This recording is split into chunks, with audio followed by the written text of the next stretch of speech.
불교를 바라보면 삶이 바로 보입니다. 안녕하세요. 불바보TV의 목종입니다. 오늘도 여러분들과 직지 영가 현각 스님 편을 보도록 하겠습니다. 이 몸은 허망하여 자성이 없다. 영가 스님이 말씀하였다. 몸이 허망하여 자성이 없음을 알면 물질이 곧 공인이 무엇이 나인가? 일체의 모든 법은 다 거짓 이름 뿐이요 한 가지도 고정된 실체가 없다. 나의 몸이라는 것은 사대와 오온인데 그것이 낱낱이 내가 아니오 화합이라는 것 또한 없다. 안팎으로 추구하여 보면 떠다니는 물거품과 같고 아지랑이와 같아서 결국 사람이 할 것이 없다. 여기까지 먼저 볼까요? 네, 영가 스님이 말씀하셨습니다. 이건 이제 영가 스님의 선종 영가집이라는 책에 나오는 글입니다. 몸이 허망하여 자성이 없음을 알면 물질이 곧 공인이 무엇이나인가. 몸이 허망하여 자성이 없음, 즉 실체하지 않음, 나와 별개로 따로 존재하지 않는다는 뜻이에요. 그러니까 그 나는 자성일 말이죠. 진여 자성이 있기 때문에 내 마음이 있고 이 몸이 있다는 것도 안이비설신의 감각을 통해서 그래 이게 내 몸이야 라고 내가 아는 그러한 마음에 기억된 정보에 불과합니다. 실체하는 게 아니에요. 그래서 몸이 허망하여 자성이 없음을 알면 물질이 곧 공이니 색즉시공이죠. 몸만 그런가요? 내가 보고 듣고 하는 실제로 존재한다고 여기지는 모든 대상들이 삼남만상의 모든 대상들이 다 내 마음에 기억된 정보들이죠. 그래서 공인이 무엇이나 아닌가. 그런데 그 내 마음에 기억된 정보에 불과한데 어떤 게 나냐는 거예요. 내가 아니라는 뜻이죠. 그 정보를 누가 보고 하나요? 내가 보고 알잖아요. 그래서 내가 아니죠. 일체의 모든 법이 다만 거짓 이름뿐이요. 왜 거짓 이름이냐면 고정된 실체가 없어요. 다 마음에 비춰진 내 마음에 있는 자성에게 비춰진 마음의 정보들인데 그리고 그것도 매 순간순간 변해가는 정보예요. 실체하지 않는 거죠. 우리가 실체한다는 것은 시간과 공간의 개념에서 그것의 존재를 해야 되는데 그렇지 않아요. 시간은 끊임없이 변하고요. 공간이나 시간이랑도 우리가 만들어내는 우리의 고정관념에 불과하거든요. 실체하지 않아요. 그러니 모든 일체법이 다만 거짓, 있지도 않는 것을 있다고 착각을 해서 그것을 소통하기 위해서 이름을 지어놔요. 그래서 우리는 명색의 세계에 살아요. 명을 붙여놓은 이유는 색이라는 사물이 있고 그 사물을 내가 알고 또 아는 것을 구하기 위해서는 내 주변에 도움이 필요한데 또 누군가에게 전달해야 되잖아요. 그래야 좀 쉽게 구할 수 있잖아요. 도움받을 수 있고. 그래서 그걸 소통이라고 그러는 거예요. 내가 원하는 마음을 내 주위에 알려서 그걸 얻는데 도움을 받으려고 하는 거죠. 그래서 소통을 하는데 그 사물을 들고 다닐 수는 없잖아요. 서울역을 누군가 설명을 하고 싶은데 서울역을 들고 다니면서 여기 어디냐 할 수는 없잖아요. 그러니까 어떻게 돼요? 서울역을 그러면 이름이 없이 설명을 해보세요. 뭐 기차가 가서 멈추는 곳이고 어떻게 생겨 한참에도 모르죠. 잘. 근데 이름 하나 지어놓으면 얼마나 편해요? 서울역. 그럼 그 사람이 자기 경험에 서울역을 떠올리면서 알게 되거든요. 이게.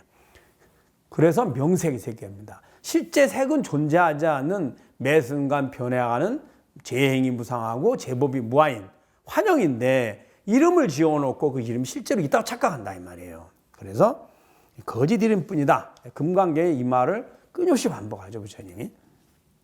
한 가지도 고정된 실체가 없다. 한 가지도 어떤 것도 재행무상 제법무에서 벗어나 있지 않습니다.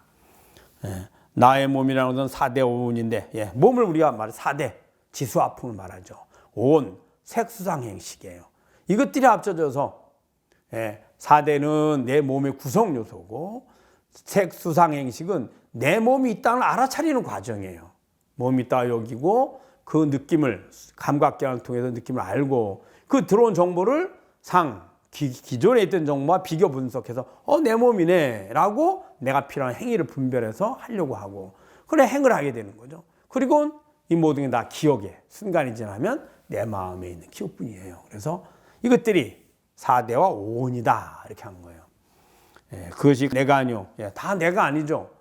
땅이 예를 들어 지수화풍이 됐다 하는데 지수화풍이 나가 아니죠. 내가 보고하는 대상이잖아요.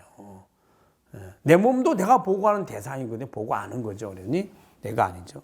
화합이랑 또한 없다. 예, 우리는 이제 지수화풍 4대 요소가 이렇게 뭉쳐가지고 마치 시멘트가 물과 시멘트와 모래와 자갈이 섞여서 일정 비율 섞여서 굳어지면 시멘트라는 덩어리가 오래 지속돼서 어느 순간이 지나면 풍화작용에 의해서 되게 사라지는 이런 것이 아니라 그렇게 된다고, 즉 지수화풍으로 모여 있다라고 우리가 그냥 인정한 거예요. 본래 없는 환영인데 뭐가 인정이 돼 있어요. 마치 뭐 하냐면 영화 화면을 볼 때 영화 속에서 집이 한 채 있거든요. 영화 속에. 그럼 그 집이 어떻게 만들어졌겠어요? 기둥도 있고 석가래도 있고 대들보도 있고 벽도 있고 마추 추절도 있고 기와도 올리고 집이 저렇게 만들어졌구나. 근데 그 화면 자체가 실체하지 않아요. 그게 공이거든요. 화면 말 그대로 환영이잖아요. 그러니 뭐 4대가 화합이니 오온이 어쩌고 저쩌고 다 이것은 실제 있다고 여겨서, 즉 영화 속의 화면이 집이 실제 집이라고 착각하고 나서 바탕을 깔고 그 다음에 그것을 분석한 거예요. 그래서 화합이라는 건 또한 없다 한 겁니다. 안팎으로 추구하여 보면 모여있는 물거품 같다. 잠시 이때는 착각한 거다. 착각. 떠다니는 물거품 같고, 왜 떠다니냐 하면 그럼 물거품이 고정되어 있느냐. 우리는 이 세계가 고정되어 있어서 내가 그 세계 내에서 공간을 이동한다고 생각하잖아요. 아닙니다. 그 세계라는 것도 내 몸이 이동한다는 것도 다 내 마음이에요. 그냥 텅 비어 있는 자성 위에 내 마음이 만들어진 세계를 내가 보고 있는 거예요. 실제로는 아무것도 없고요. 그 세계만 있는 거예요. 마치 꿈을 꿀 때 내가 꿈속을 다니는 것이 아니라 내가 이동하는 데 가서 그냥 꿈을 꾸는 거잖아요. 내 꿈속이잖아요. 그냥 그와 같습니다. 이게. 그래서 뭐라 했냐면은 떠다니는 물거품 같다는 떠다니는. 있지도 않는데 있다고 착각하는 거예요. 그 공간을 이동한다는 건 또 내 착각이고요. 아지랑이 같아도 결국 사람이라 할 것이 없다. 아지랑이 뭐 있지도 않는데 있다고 착각한 거죠. 그래 그거 같다. 무명으로 말미암아 그 사실을 알지 못하고, 왜 무명이어서? 이 무명은 재행무상 재범무화를 모르는 거예요. 왜 모르느냐? 진여자성을 모르기 때문이에요. 그래서 무명이라 한 거예요. 마치 캄캄한 어둠에 어둠 속에서 사물을 잘 분별하지 못하는 것 같은 거죠. 무명으로 말미암아 그 사실을 알지 못하고 잘못 집착하여 나라고 여겨서, 잘못 집착해서 있지도 않은 나를 있다고 착각을 해서 집착 때문에 내 몸을 나로 여기는 거예요. 또 내 마음을 나로 여기고요. 그걸 이제 아상 이렇게 얘기한 거거든요. 자 볼까요? 그래서 나라고 여겨서 실체하지 않는 가운데서 그릇되게 집착하는 마음을 내어서 살생도 하고 도둑질도 하고 음행도 하여 거칠고 미혹하여 밤낮으로 부지런히 엇만 짓는다. 내 마음과 내 몸을 나로 여기니, 내 몸을 나로 여기니 몸을 유지하려고, 목숨을 유지하려고 어때요? 살생되어 잡아먹기도 하고 먹고 살아야 되잖아요. 끊임없이 살생의 업을 짓게 된다는 거죠. 그 다음에 욕망과 집착을 구하게 되고요. 또 내 마음을 나로 여기니 어때요? 끊임없이 괴로움에서 즐거움으로 벗어나고 싶어 하잖아요. 그러니까 끊임없이 구하는 그것이 바로 업이라는 거예요. 그러니까 맨날 업을 짓는 거예요. 매 순간순간. 몸과 마음을 나로 여기서 하는 중생의 행위는 그것이 선업이든 악업이든 매 순간순간 업을 줘요. 그게 왜 업이냐? 생로병사의 원인이 되거든요. 왜 생로병사의 원인이 되겠어요? 선행을 하든 악행을 하든 내가 더 지금의 불편함에서 편안하고 즐거움을 구하려고 하는데, 그렇게 구하려고 하면은 몸이 꼭 필요하거든요. 몸이 필요하니 선이든 악이든 우리가 무엇을 하든 다 몸을 나로 여기고 마음을 나로 여기는 거죠. 즉 몸과 마음을 유지하려고 해요. 그러니 그걸 구한다는 뜻이에요. 그래서 이 몸이 사라지면 다시 몸을 구하게 되니 생로병사의 원인이 되죠. 업이 되는 수밖에요. 생사의 업을 짓는 거예요. 여기서 이제 그 얘기를 한 겁니다. 그래서 무명으로 말미암아 그 사실을 알지 못하고 잘못 집착하여 나라고 여기서 실체하지 않는 가운데서 그릇되게 탐착하는 마음을 내서 살생도 하고 도둑질도 하고 음행도 하여 거칠고 미혹하여, 거치다는 말은 아주 그 마음이 아닌, 우리가 마음이 가장 강한 것이 드러나는 것이 행위거든요. 행위. 그 다음에 섬세한 마음이 이제 말 언어로 하는 거죠. 좀 덜 거친 거죠. 더 섬세한 마음 자체는 아주 거칠지 않죠. 강하지 않다는 거예요. 아주 약하죠. 최고로 약한 건 마음이고, 이 마음이 좀 더 강해지면 언어로 표현을 해요. 그 다음에 더 강해지면 행위로 옮기거든요. 즉 거칠다는 말은 행위로 옮긴다는 뜻이에요. 가장 강한 마음. 그래서 거칠고 미혹하여 밤낮으로 부지런히 업만 짓는다. 그 업이 비록 진실로 존재하는 것은 아니지만 진여자성에서 보면 실체하는 건 아니에요. 환영인 건 분명해요. 그러나 몸과 마음을 나로 여기는 중생들에게는 실제 존재하는 세계예요. 이 세계가. 마치 꿈을 깬 자에게 꿈은 꿈인 게 맞지만 꿈을 꾸는 자에게 꿈은 실제 존재하는 세계와 같은 거죠. 그 업이 비록 진실로 존재하는 것은 아니지만 선악의 가보가 따르는 것이 마치 그림자 형체를 따르는 것과 같다. 선악의 가보, 선행을 하면은 즐거움과 만족을 구하는 데 도움이 되고, 악행을 하면 즐거움과 만족을 얻는 데 방해가 되고 괴로움의 원인을 만들어요. 그러니까 그 업에 대한 과보가 여실히 있다는 거죠. 근데 자성을 알면, 몸과 마음이 내가 아님을 알면 선이든 악이든 선한 마음의 선한 행위, 주위의 행복을 주려는 마음이죠. 악한 마음의 악한 행위, 내가 빼앗아 가져오려는 마음이에요.